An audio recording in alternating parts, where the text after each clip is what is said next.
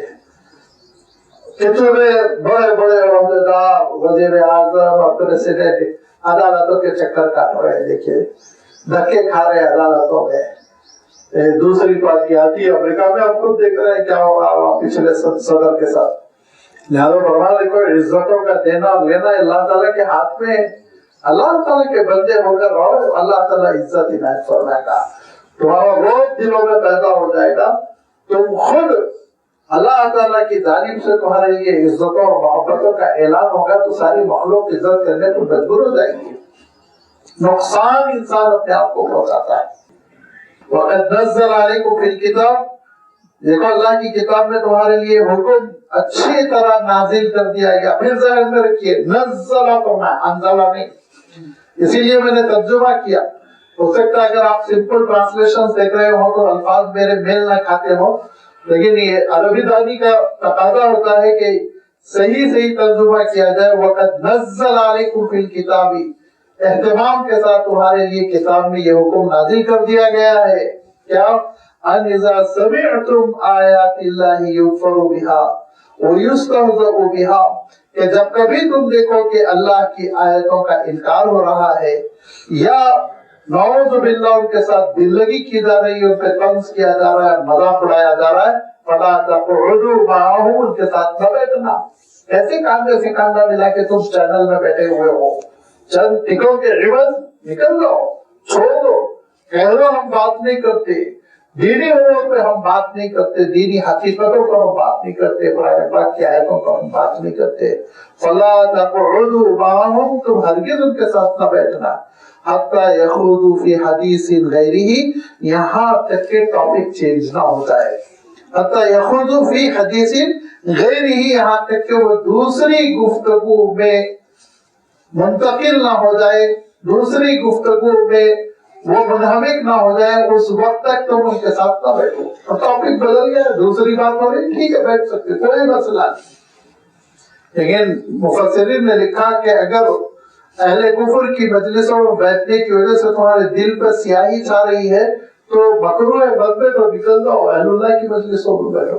لیکن اہل کفر کی مجلسوں میں بیٹھ کر تم اپنے دل کی روشنی ان کے دلوں میں شفٹ کرنے پر قادر ہو تو بیٹھو، دائی بن کر بیٹھو، سمجھانے کے لیے بیٹھو، مؤثر بنو، متاثر نہ بنو، اپنا اثر ڈالو، ان کا اثر قبول نہ کرو۔ یہ کیفیت یاد رکھیے، جب کبھی کوئی انسان مؤثر ہو جاتا ہے، اثر ڈالنے والا ہوتا ہے، کبھی وہ پھر دوسرے کا اثر قبول نہیں کرتا، کبھی اثر قبول نہیں کرتا، پھر وہ اپنی بات کر کر آتا ہے۔